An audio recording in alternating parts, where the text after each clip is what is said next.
I am proud and pleased to be able to introduce Her Royal Highness, Princess Lamia Bint Majid Al Saud.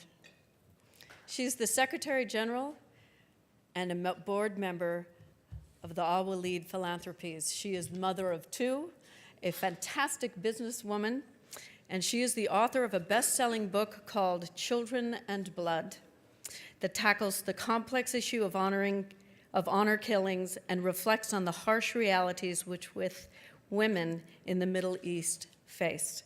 She has won countless awards. Ladies and gentlemen, Her Royal Highness, Princess Lamia.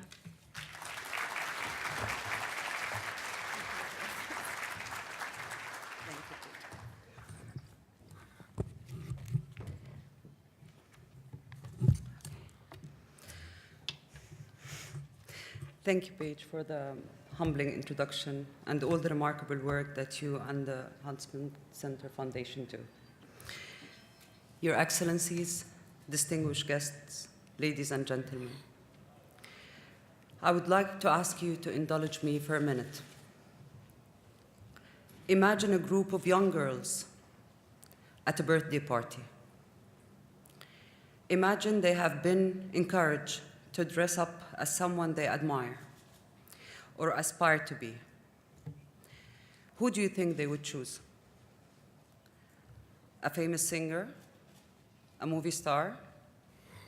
Perhaps a princess? You know what? All are fine choices. But what if I told you that those little girls might want to dress as a scientist or a soccer player?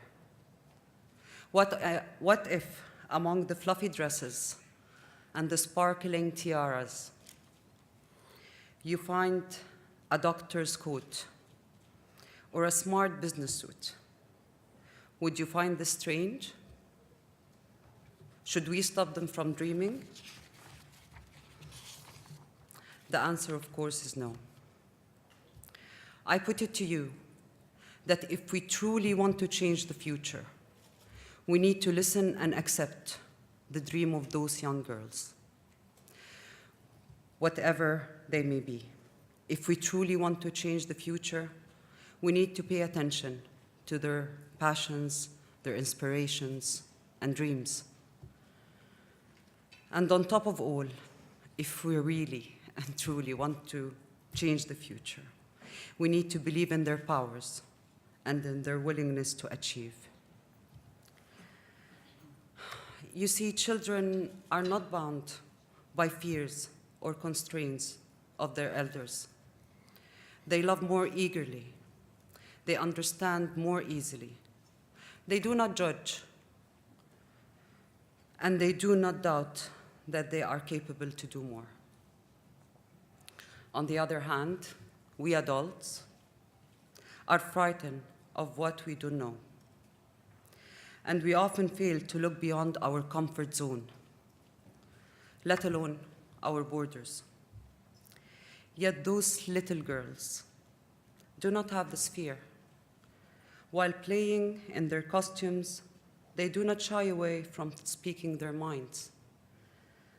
They are not afraid to ask the difficult, often uncomfortable question. Why shouldn't we do the same?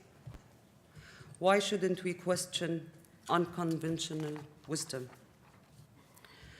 For example, rather than assuming that the average Saudi woman is a second-class citizen with no say in her own life, someone to be pitied rather than taken seriously, why don't we take a second look?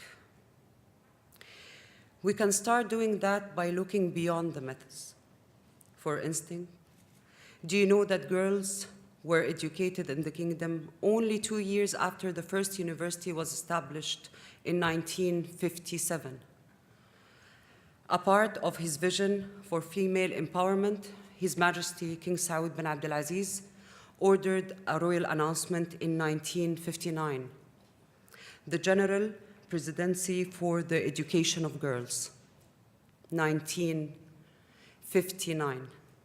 You may be surprised that was the year when girls actually start going to school. And now, more than half a century later, did you know that 30% of our Shura Council member, which is the equivalent of the US Congress, are female? Or that over half of our Saudi university graduates are women? Or that there are two brilliant ladies, Rania Nashar, Sarah Shemi, are in charge of two of our country's biggest financial institutes? Would you believe that one of my own personal favorite lady, Sha'al Shmemri, was first person from Saudi Arabia and the Gulf to work with NASA? She joined them at the age of 22 years old, and then went on and found her own aerospace company at the age of 26. Dr. Ghada al-Mutairi, one of our brightest minds, is an award-winning nanoscientist with several patents on her name. Sara Attar, one of our sporting heroes, represented the kingdom at both 2012-2016 Olympics Games. What about Ahmed? Would you believe that she is preserving vitally important part of the Saudi culture? Almost on her own. She isn't a scientist, nor a doctor, not even a banker. Yet, she is in fact a very talented craftswoman with an endless passion, what do I love to call a guardian of our heritage and culture.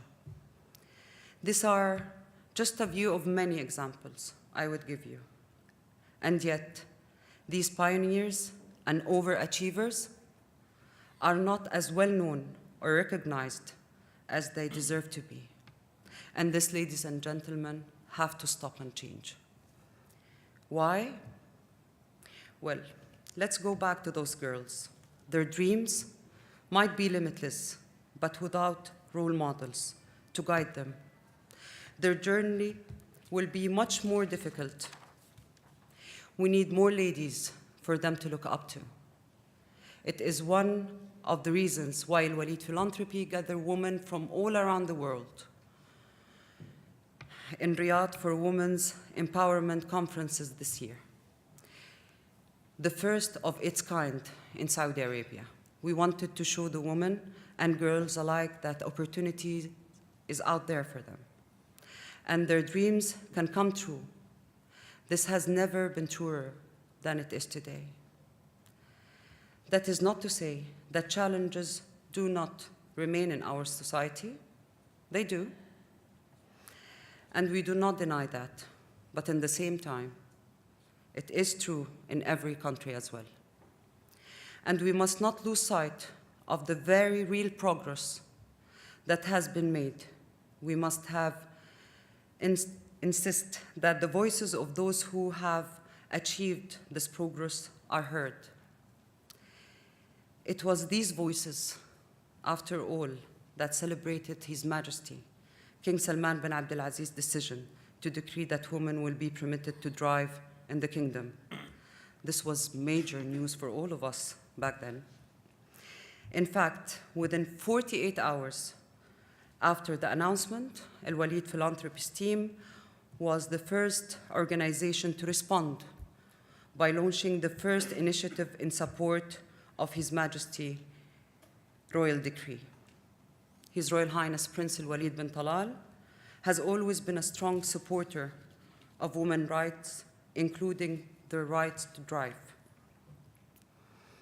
Beyond the clear question of rights and morality, there is also a question of economics. As many as 1.5 million women worked in Saudi Arabia in 2015, a number that is only set to increase. When driving will allow them easier access to the workplace, this supports our country targets of getting 30% of women active in workforce by 2030. And so, ladies and gentlemen, we must go beyond simply allowing our children to dream, and instead start inspiring them to do so. We must enable them to make good on their dream every single day and pass them on for generations to come.